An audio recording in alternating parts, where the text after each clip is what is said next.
Hello दोस्तों, welcome to PW only IAS. Date है आज की 1 मई 2023 एंड आप सभी का स्वागत है आज के प्रीलिम बूस्टर न्यूज़ डिस्कशन के अंदर। देखिए, आज आप जानते हो लेबर्स डे है, ठीक है ना। एंड साथ साथ आप नोटिस कीजिए कि आप सभी का जो प्रीलिम्स हैं, जो लोग 2023 का अटेम्प्ट दे रहे हैं, डेफिनेटली इसी मंथ 28 मई को है, तो काफ़ी कम दिन बचे हैं, राइट। और हमारी टीम आप सभी को जानते भी हो आप सभी कि कहीं ना कहीं इसी चीज़ को रिकॉग्नाइज करती है एंड इसी वजह से आप सभी को प्रोवाइड करी जा रही है लास्ट मिनट रिवीजन सीरीज। हमने देखो परसों हमने डिस्कस किया था इंटरनेशनल ऑर्गेनाइजेशंस के बारे में। उसके बाद आपने कल फिजिकल ज्योग्राफी का पार्ट 1 सर के साथ डिस्कशन किया। आज उसी का फिजिकल ज्योग्राफी का पार्ट 2 डिस्कशन होगा, जहां पर आप सभी जुड़ेंगे, ठीक है। उसी तरह से पूरा शेड्यूल दे रखा है। कल आपको आईआर की क्लास होगी, तो इस तरह से आपको बहुत सारी क्लासेस हैं जो आपको हेल्प करने वाली हैं इस लास्ट मिनट रिवीजन सीरीज के अंदर। तो मेक श्योर इस पर्टिकुलर सीरीज को आप मिस मत कीजिएगा, क्योंकि बहुत सारे स्टूडेंट्स को मैंने देखा, ठीक है, बहुत सारे स्टूडेंट्स मेरे साथ लाइव भी जुड़े थे।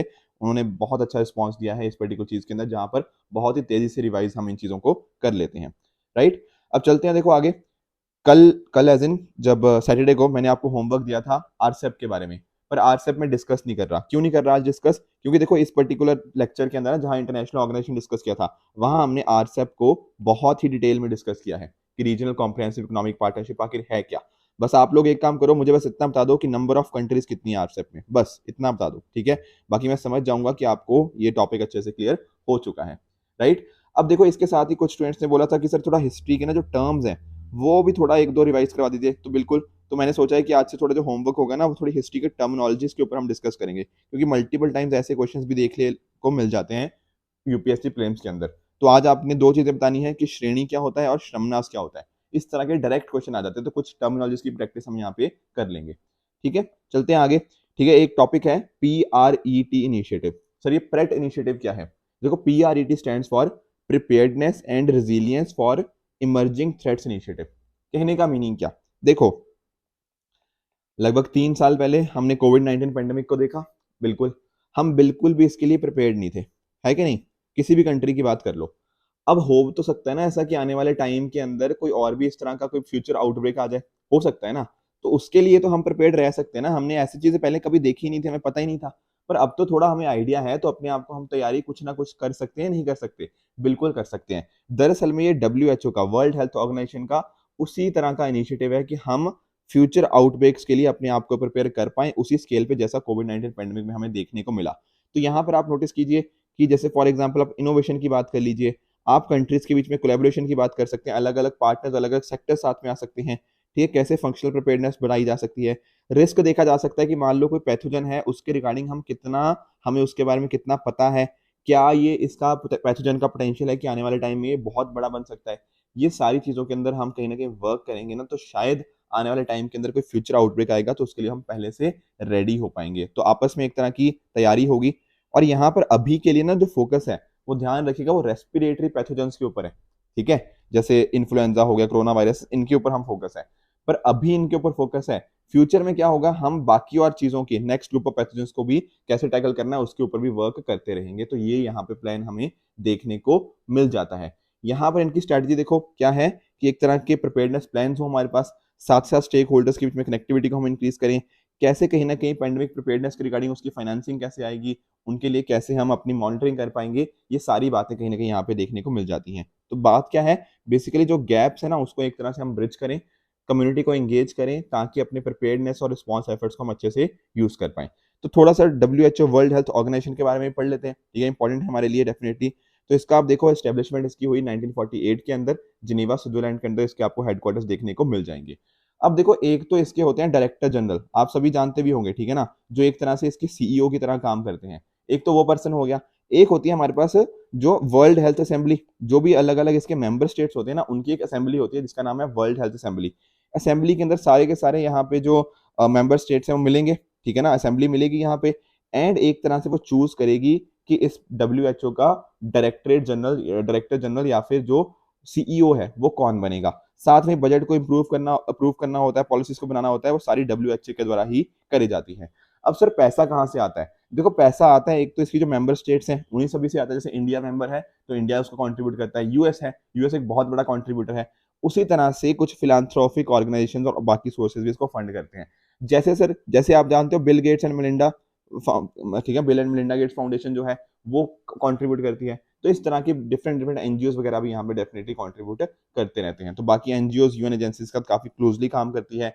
इंडिया के अंदर भी देखो अलग अलग चीजें, जैसे पोलियो को रेडिकेट करने के अंदर भी WHO का बहुत रोल रहा है, ठीक है ना। तो इस तरह से कंट्री के साथ काफी क्लोजली यहाँ पे काम किया जाता है, ताकि कैसे इनको प्रिवेंट कर पाए, हेल्थ इमरजेंसीज को कैसे रिस्पॉन्ड करना है, public health emergency of international concern, ये सारी चीजें भी हमने देखी थी, ठीक है। पेंडेमिक हमने देखे, तो इनको कैसे टैकल करना है, ये सारी बातें हमें यहाँ पे देखने को मिल जाती है with regards to World Health organisation.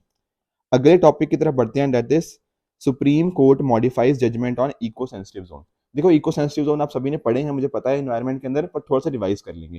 पर पहले समझते हैं कि आखिर ये न्यूज में क्यों है। सुप्रीम कोर्ट ने ना 2022 में एक ऑर्डर दिया, वहां पर क्या बोला कि जैसे आपके नेशनल पार्क हो गया, आपके वाइल्ड लाइफ सेंचुरीज होगी, इनके 1 किलोमीटर का यहाँ पे इको सेंसिटिव जोन होना ही होना चाहिए, ये कंपलसरी इन्होंने बोल दिया। पर अब क्या हुआ है सर, अब सुप्रीम कोर्ट ने अपने इस ऑर्डर को मॉडिफाई कर दिया है। सर मॉडिफाई क्यों कर दिया? देखो उन्होंने बोला कि भैया जो इको सेंसिटिव जोन होते हैं वो ऐसे यूनिफॉर्मली हम थोड़ी डिफाइन कर सकते हैं, हर पर्टिकुलर जगह का अलग अलग चीज होती है, ठीक है ना। हर पर्टिकुलर आप नेशनल पार्क की बात करो, वाइल्ड लाइफ सेंचुरी की बात करो, तो जो भी जिस जगह में मिलेगा उस हिसाब से उसका हमें कहीं ना कहीं देखना पड़ेगा कि इको सेंसिटिव जोन कितना होना चाहिए। तो इसको हम यूनिफॉर्म नहीं बना सकते, इसलिए इस ऑर्डर को अब मॉडिफाई कर दिया गया है। अब यूनिफॉर्मिटी की यहाँ पे जरूरत नहीं है। तो थोड़ा सा सर इको सेंसिटिव जोन के बारे में हम यहाँ पे रिवाइज कर लेते हैं। देखो चाहे आप बात करो eco sensitive zone, ecological fragile area, तो ये एक तरह के एरियाज होते हैं जिनको कौन नोटिफाई करता है? By ministry of environment, forest and climate change. जैसे फॉर एग्जांपल आपके national parks, wild life sanctuary protected area, इनके आसपास जो एरियाज होते हैं, इसके बेसिस के ऊपर। तो ये इनको ना आप शॉक अब्जॉर्बर भी बोलते हो। क्यों बोलते हो? देखो एक तो आप नोटिस करो, एक तो वो वाला कहीं ना कहीं एरिया हो गया जहां पर आपको पूरा, मतलब एक्चुअल में ना एक मेन एरिया हो गया और एक बाहर वाला एरिया हो गया। तो ऐसा नहीं ना होना चाहिए कि ये वाला एरिया तो हाईली प्रोटेक्टेड है और ये वाला एरिया लेसर प्रोटेक्टेड है, ठीक है ना।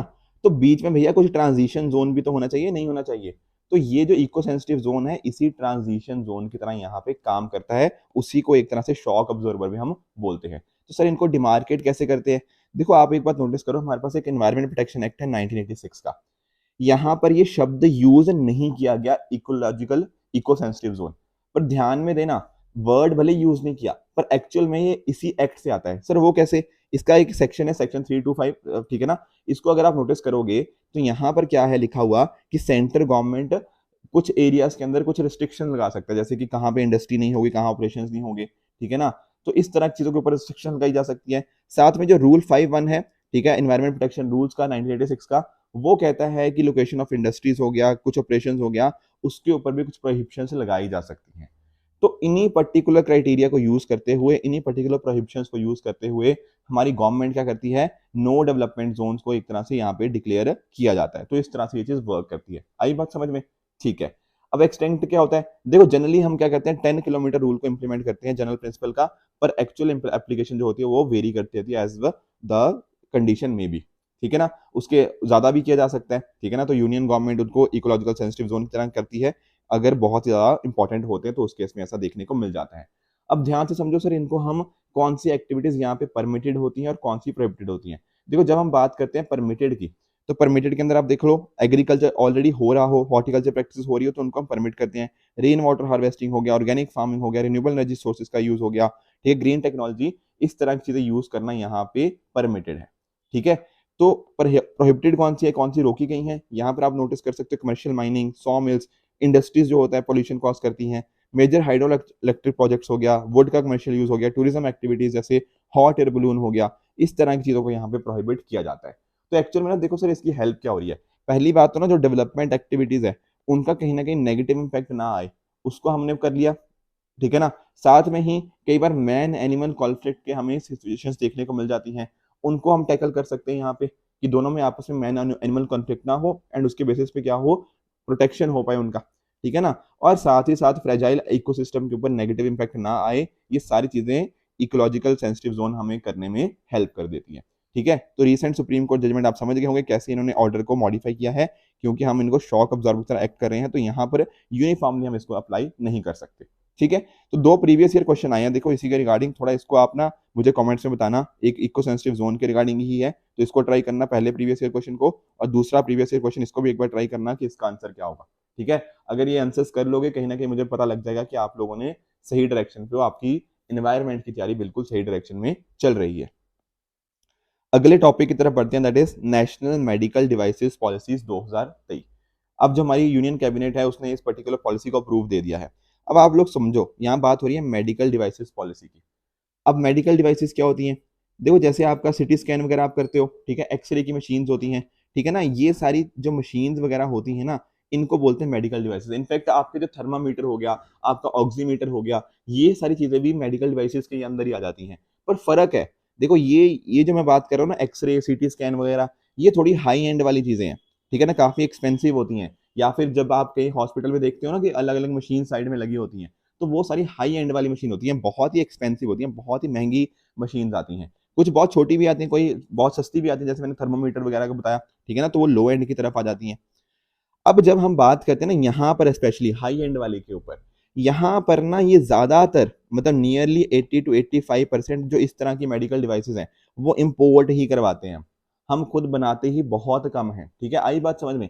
अब खुद सोचो, अब हमने क्या किया, बाहर से मंगाई ये वाली मशीनें जो आप हॉस्पिटल्स में देखते हो, तो जो हॉस्पिटल को बहुत महंगा पड़ा, ठीक है, मेडिकल डिवाइसेस मंगाना बहुत महंगा पड़ा, तो हॉस्पिटल इन दी एंड वो किससे चार्ज करेंगे? वो मेरे और आपको जैसे कस्टमर से चार्ज करेंगे। उससे होगा क्या भैया, मेरा इलाज महंगा हो जाएगा, ठीक है ना। अगर खुद सोचो, अगर इंडिया खुद अपने यहाँ पर इस तरह की मेडिकल डिवाइसेस बनाने लग जाए, मतलब बनाता है बहुत पर बहुत कम बनाता है, ज्यादातर हम इंपोर्ट करते हैं, अगर इस नंबर को जो हम खुद अपने यहाँ बनाते हैं अगर इसको इंप्रूव कर दें, तो क्या होगा, उससे कहीं ना कहीं इन डिवाइसेस की कॉस्ट कम हो जाएगी, बिल्कुल हो जाएगी, और तो पेशेंट भी, उसको भी ज्यादा खर्चा नहीं करना पड़ेगा। Getting the point? तो इस तरह से हम इस डायरेक्शन में वर्क कर सकते हैं। तो दरअसल में ना, अगर आप नोटिस करोगे तो दुनिया में ना नियरली $700 बिलियन की ये मेडिकल डिवाइसेस का सेक्टर है, पर इंडिया में सिर्फ 1.5% उसका कंट्रीब्यूशन देखने को मिलता है। तो इंडिया में सिर्फ $11 बिलियन आपको अभी देखने को मिलेगा। हम क्या सोच रहे हैं, हम सोच रहे हैं कि भैया इस पॉलिसी के अंतर्गत हम अगले 5 साल के अंदर ये $11 बिलियन की जो इंडिया में मेडिकल डिवाइसेस सेक्टर है, इसको $50 बिलियन के आसपास ले जाए। तो ये यहाँ पर पॉलिसी का यहाँ पे एक तरह से उद्देश्य है। हम यहाँ पर एक ग्लोबल लीडर की तरह इमर्ज करना चाहते हैं, और कहीं ना कहीं चाहते हैं जो अभी लगभग 1.5% के आसपास का शेयर है ना, इसको हम आने वाले 25 साल के अंदर 10 से 12% के बीच में ले जाएं। अभी करंटली यूएस जो है ना, वो टॉप मोस्ट लीडर है, नियरली 40% का जो शेयर है ना, वो तो यूएस के पास ही हमें देखने को मिल जाता है। टारगेट्स मैंने आपको समझा दिए। अब देख लेते हैं कि सर आखिर इसको करना कैसे है। तो यहाँ पर करने के लिए इन्होंने 6 ब्रॉड एरियाज की बात करी है। पहला है रेगुलेशन के रिगार्डिंग। देखो, रेगुलेटरी कहीं ना कहीं कोलेस्ट्रॉल जिसको हम बोलते हैं ना, अगर रेगुलेशंस के अंदर ये बहुत दिक्कत आएगी तो काफी मुश्किल हो जाएगा। तो हम यहाँ पे सिंगल विंडो क्लियरेंस बनाने की बात कर रहे हैं। कोऑर्डिनेशन देख रहे हैं कि अलग अलग जो भी स्टेक होल्डर्स हैं उनके बीच में आपस में कोऑर्डिनेशन हो पाए, तो रेगुलेशंस के रिगार्डिंग बहुत ज्यादा इशू ना आए। साथ में हम बात करें एनेबलिंग इंफ्रास्ट्रक्चर की, तो मेडिकल डिवाइसेस के पार्क डेवलप करना, इनको क्लस्टर्स बनाना, ठीक है ना। साथ में जो हमने नेशनल डिस्ट्रिक्ट पॉलिसी हमने 2021 में लेकर आए थे अंडर पीएम गति शक्ति, अगर ये सारी चीजें कहीं ना कहीं प्रॉपर इंफ्रास्ट्रक्चर होगा यहाँ पे, तो क्रिएट करना इसमें आसानी हो पाएगी। साथ में ही रिसर्च एंड डेवलपमेंट इनोवेशन को थोड़ा प्रमोट करें, ठीक है ना, सेंटर ऑफ एक्सलेंस बनाए जाएंगे।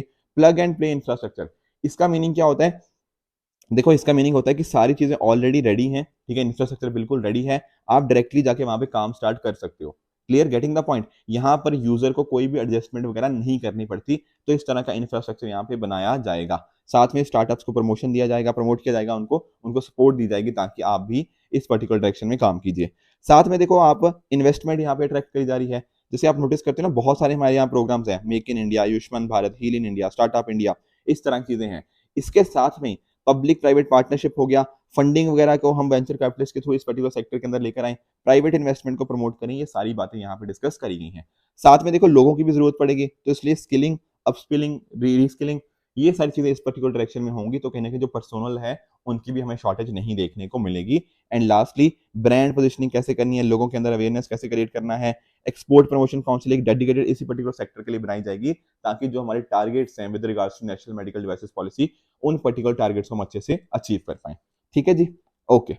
अगला टॉपिक है हमारा कालेसर नेशनल पार्क। अब सर ये न्यूज में क्यों है? देखो, एक्चुअल में ना यहाँ पर हमें ना जो टाइगर्स हैं वो नहीं देखने को मिलते थे। दरअसल में पिछली बार जो टाइगर था 1913 में देखने को मिला था। अब उसके बाद अब जाके 2023 में हमें यहाँ पे एक टाइगर दिखा है, यहाँ पर एक कैमरा ट्रैप के अंदर इसको स्पॉट किया गया है टाइगर को। तो इसलिए कालेसर नेशनल पार्क हमारे लिए इंपॉर्टेंट हो जाता है। तो सर ये है कहाँ पे? देखो हरियाणा में देखने को मिलेगा, हरियाणा का जो यमुनानगर डिस्ट्रिक्ट है वहां पर आपको कालेसर नेशनल पार्क देखने को मिल जाएगा। इसको 2003 में नेशनल पार्क डेजिग्नेट किया गया था, इसको डिक्लेयर किया गया था। दरअसल में यहाँ पे आपको एक टेम्पल देखने को मिलेगा, कालेसर महादेव टेम्पल, उसी के नाम पर इस पार्क का नाम पड़ा है कालेसर नेशनल पार्क। यूपीएससी ने ऑलरेडी पूछा भी हुआ है इससे पहले क्वेश्चन ना, थोड़ा टाइम हो गया शायद, बट क्वेश्चन इसके रिगार्डिंग आ रखा है। तो यहाँ पर रिवर यमुना इसके ईस्ट साइड में आपको देखने को मिल जाएगी, मोरनी हिल्स वेस्ट में देखने को मिल जाएगी, और सिंबल बारा नेशनल पार्क भी आपको शिवालिक हिल्स में यहाँ पे साथ में देखने तो हुआ मिल जाएगा।